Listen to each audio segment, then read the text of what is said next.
Scottish Folds can trace their lineage back to a single white Scottish barn cat with folded ears named Susie. They have a very sweet look that makes you want to walk up, kiss them, smush them, hug them, pet them.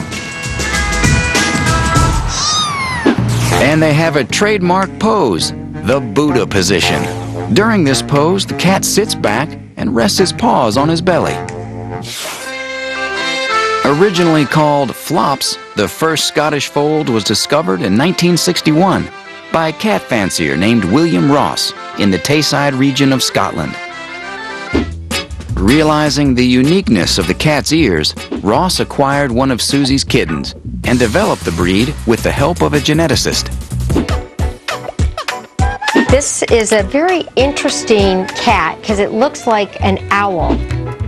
The cat has ears that are folded over onto their head. The ears fold forward and downward over the top of the head. There are 3 degrees of folded ears: the single, the double, and the coveted triple fold. Not all Scottish Fold kitties' ears fold, so the kittens are born with straight ears. And at about 3 weeks of age, some of the kittens' ears are going to fold forward. Having the folded ears is actually due to a cartilage defect. So the cartilage is weak, and that's why it bends over. That's why it's important that only one cat in a breeding pair have folded ears, to avoid skeletal deformities. Scottish Folds can be either long or short-haired and come in nearly every color combination. They've got these big, beautiful round eyes and these chubby little cheeks that makes them look so appealing. That appealing look has a disposition to match.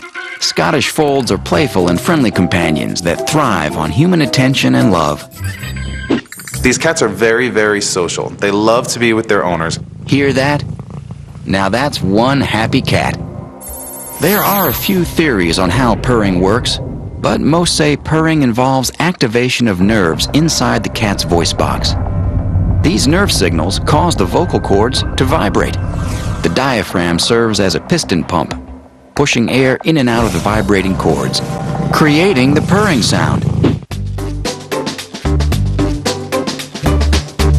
If second graders could purr, these kids definitely would. They have 4 Scottish Folds taking over their classroom: Wally, DK, Mikey, and Duncan. They're definitely the perfect assistant teacher. Mary Williams, a second-grade teacher, has been using her Scottish Folds to help her teach for almost 6 years, and it's been an enormous success. The whole idea of teaching with the cats was very spontaneous. I was presenting a subject to the kids one day and I saw a picture of DK and I thought, oh, that will add so much interest. So I grabbed his picture and said he was going to teach us, and from there it just took off. Mary uses photos of the cats and also brings them into class with the parents' permission, so the kids can meet the feline faculty face to face. What are you doing over there? As cute as they are, the cats come to class with a lesson plan. I know you won't be surprised. Mikey wants us to practice cursive writing. Mikey teaches cursive writing. He has toe tufts, which is hair growing between his toes. And when you have toe tufts, you are an expert at penmanship. I have toe tufts, look. Wally teaches math. Take 2 away. And we learn all of our math skills with things like cat toys. Let's say it one more time for Wally. The children really respond to that. 22, 24. Everyone loves her. The parents love her. The teachers love her. It's most unusual that a teacher can build an entire year's curriculum around the cats.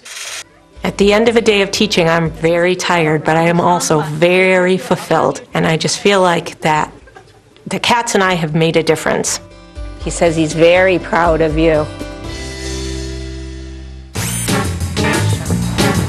Mary can expect to have her Scottish Folds teaching with her for a long time. They're very healthy cats. Another thing about Scottish Folds is that this cartilage defect affects other cartilage too.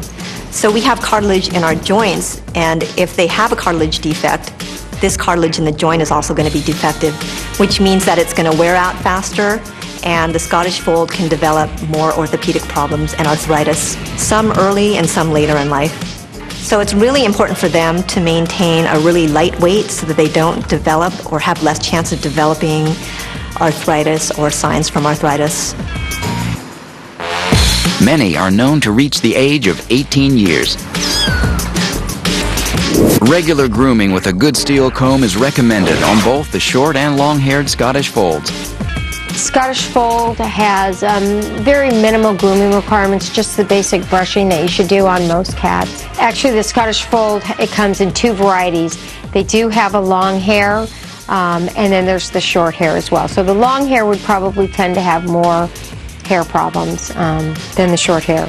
Scottish Folds adore human companionship and make wonderful family pets. They adjust well to other household animals and are as comfortable in a room full of noisy children as they are with one person. The Folds tend to be kind of clown-like. A lot of them that I've known like to sit up and beg. They will do tricks for you. They're quite easily trained.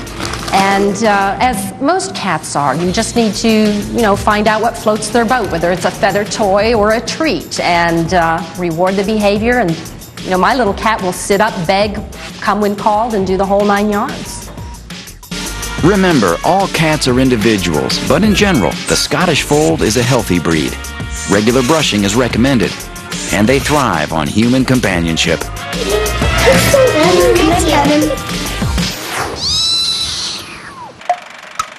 Now it's time for our feline facts. Until fairly recently, cats were widely believed to be colorblind.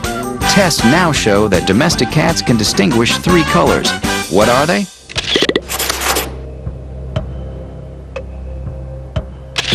Recent tests show that they can in fact distinguish the colors green, yellow, and blue. This cat can jump an amazing 7 feet in the air from a standstill. Savannahs jump higher and farther than any other domestic breed. Savannahs, I have 2 Savannahs, so they're amazing. They're incredibly beautiful cats. They look like little leopards. This is the Savannah, the largest domestic cat, weighing up to 30 pounds. Savannahs are larger in size, and they look like a wild cat. It's the newest breed of cat created in 1986 by crossing the wild serval cat of Africa with a domestic cat. Want to adopt one? Get ready to spend up to $20,000. Why? Because these cats are very difficult to breed and quite controversial. That means a very small breeding pool. A lot of states actually don't recognize them as a domestic breed, and they've made them illegal in several states. Currently banned in New York City, Massachusetts, Hawaii, and Georgia, the half-wild side of Savannahs is too wild for some. They worry that the wild side of the Savannah could emerge and change the ecosystem if too many Savannahs escaped into the wild. But for many owners, it is that wild element that attracts them to the Savannah. It makes owning these cats a unique experience. Savannahs are bred with varying degrees of wildness in them, which is measured by the filial system, a formula for measuring the percentage of wild genes in each cat. The F1 is 50% wild cat. When you take an F1 female and breed that to a domestic cat, you have an F2, and so on. Their serval lineage produces some very long legs, which makes them appear to stand as tall as a medium-sized dog. And they have black tear marks running from the corner of their eyes down to the whiskers. And the purpose of this is actually to reflect light when they're hunting. And this actually comes from the genetics of the wildcat that's been bred into them.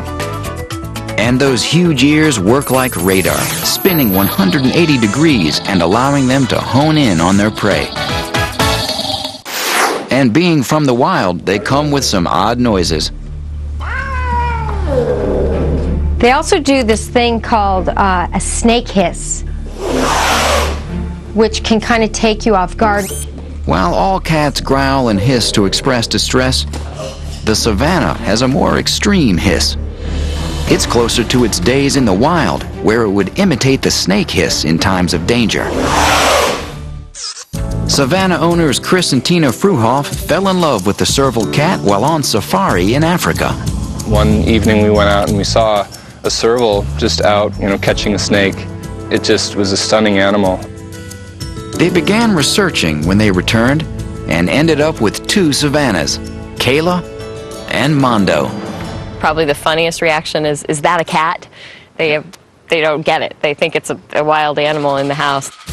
We'd love for our cats to be able to roam around outside, but the area that we live is just not safe. So we built a nice little enclosure. This enclosure allows Mondo and Kayla to connect with their African roots, but not return to them. On Halloween evening a few years back, Mondo showed them what kind of trouble he can get into. A house sitter was watching the cats for us, and we called in on our way home. She told us that Mondo had gotten out. He just bolted out the door. Mondo was lost, and when your backyard is vast open space, the story takes on a whole new meaning. There's mountain lions, there's bobcats. It could be very dangerous, and while he's a big cat, we were very concerned.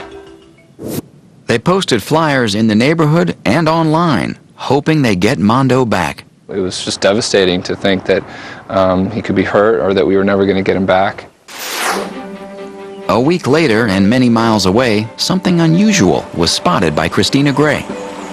My headlights caught the spots on this animal. I thought, mountain lion? I don't know. It looked more like a cheetah. The very next day, her neighbor, John Stewart, had a similar sighting in his backyard. I heard this cry come from the kitchen. There's like a cheetah or a leopard outside. I said, no way. I think I remember grabbing a broom or something and coming out. It's a big cat, and I didn't know what I was facing. John approached the cat and it rubbed up against him and purred. He instantly knew he had a domesticated cat on his hands. Quickly, this cat was the talk of the neighborhood, and they decided to put their efforts together to find this exotic cat's owner. I did find pretty quickly a post without a picture that said, large lost cat with spots. And then it said San Anselmo, but I thought, San Anselmo? No way. I mean, that's 10, 12 miles as the crow flies. It was so hard to believe that he could have gone that far. But I did write an email, though I just said, I may have seen your cat. I guess it was early the next morning when I got Tina's response. She had attached 2 pictures, and I just felt thrilled to be able to tell her, I'm pretty sure I've got your cat. Mondo had indeed been found, and the very next day, he was reunited with his family.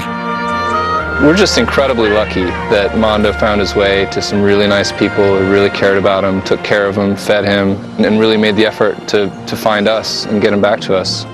He was really happy to see the family, and they were too. What do you think about Mondo? I love Mondo. Yeah. This is an easy cat to care for, but it's twice as much cat.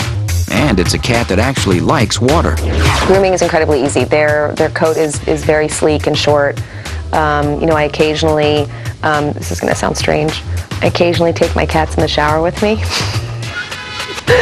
Actually, Savannahs, it's really weird. People told me this and I didn't believe it, but they seem to like water more so than most cats. So I started when they were little kittens, and I just sort of hold them close to me and, soap them up and rinse them off, and they seem fine. They don't seem to mind it, in fact. Now what happens is they climb up. We have sort of an open shower, and they climb up on the top of the shower, and if I don't bring them in, I'll feel them patting my head and hitting me, which is, even though it's been going on for 2 or 3 years, it still kind of startles me. And sometimes if I put a big dog water bowl down, they will actually go over to it, and it's kind of strange. They sort of scoop at the water, and it's almost like they're wiping themselves in it or playing with it. This is a healthy combination of wild and domestic cat. Because of the Savannah's breeding with the wild cat, there's very little health issues with them. That's because new breeds don't suffer from inbreeding. These are great family pets, but always acknowledge the size, strength, and intelligence these domesticated wild cats possess.